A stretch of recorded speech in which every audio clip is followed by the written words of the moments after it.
You ever get into an argument and you just feel like you're talking in circles? Where the real problem isn't the facts, it's not even about feelings, it's about the very words you're both using? See, a lot of arguments run on emotion, and others rely on data.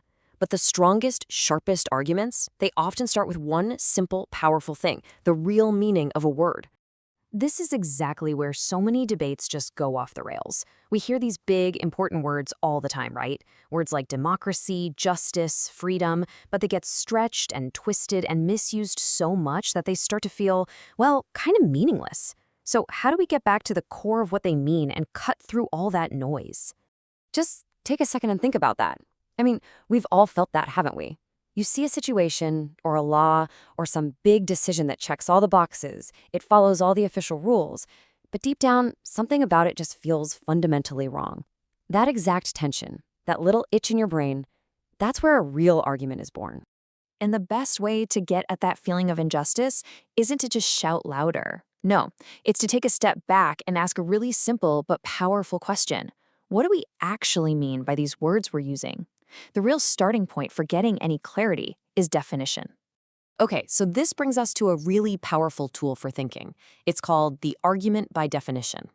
It's basically a way of reasoning that cuts straight through all the confusion by going right back to the essential meaning of a term. And this isn't about playing word games. This is all about logical rigor. The logic behind this is so simple, it's almost beautiful. And it's the absolute core of this whole idea. If you can show that something, whether it's an action, a policy, or an entire government, directly contradicts the very definition of what it claims to be, then it logically cannot be called that thing. It's clean, it's direct, and man, is it an effective way to make a point. And the real strength here isn't about who has the loudest voice. It's about who is the most logically consistent. You're just holding an idea up against its own meaning and asking, hey, does this actually fit? This whole method teaches a writer to control the language before the language starts controlling the entire debate. Let's make this super concrete with an example. Take the word democracy. Okay, what's the definition? Government by the people. Simple enough. Now, imagine a regime that actively silences its people, that doesn't let them speak. Well, there's your contradiction. Clear as day. So the conclusion has to be that this regime, whatever it calls itself, cannot truly be democratic. It's that straightforward. Now, this is where things get even more interesting. This whole idea of definition becomes crucial when we're dealing with words that have multiple, often confusing meanings. A lot of arguments don't just misuse a word, they actually thrive in the fog between its different senses. And this is especially true for the big ideas we deal with every single day. Let's take legal versus just. An action can absolutely be one of these without being the other.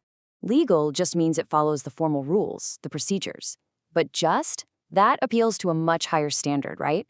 A standard of moral fairness.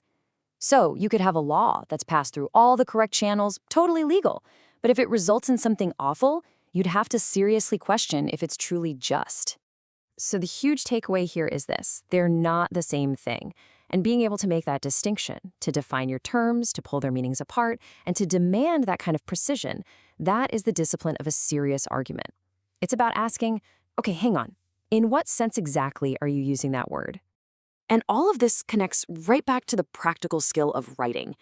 Students are so often told to just give their opinion. But honestly, without a solid structure, without making these clear distinctions, an opinion is just noise. It doesn't have the power to actually persuade anyone. And that's why this matters so much. Really effective writing isn't just about having cool ideas. It's about the craft of thinking. It's about having control over your concepts and using disciplined reasoning to lay them out with force and clarity. It needs a logical form. So learning to argue, by definition, isn't just some clever little trick. It's a way to build these three absolutely essential skills. You learn to think with rigor because you have to break down what words mean. You learn to argue with precision because you have to use those words correctly. And when you nail those two things, you naturally start to write with a kind of clarity that can truly change minds. So where can you actually learn this craft? Well, the ideas in this explainer come straight from a book called La Forma dell'Ensayo, and it's a practical guide for mastering this exact structure. It's really designed to teach students not just what to write, but how to actually think in a structured way. This guide is really for anyone, students, teachers, writers, you name it, who wants to move beyond just, fuzzy opinions. It's for people who are looking for the tools to build arguments that have real clarity, that have logical force, and have an undeniable precision in the way they use language. We'll leave you with this thought, because it just perfectly sums up everything we've been talking about. Words carry weight. They have history. They are never neutral. And in any argument, the person who takes the time to define their terms with care isn't just playing a word game. They're showing a deeper level of thinking. And that, at the end of the day, is what leads to better, more powerful writing.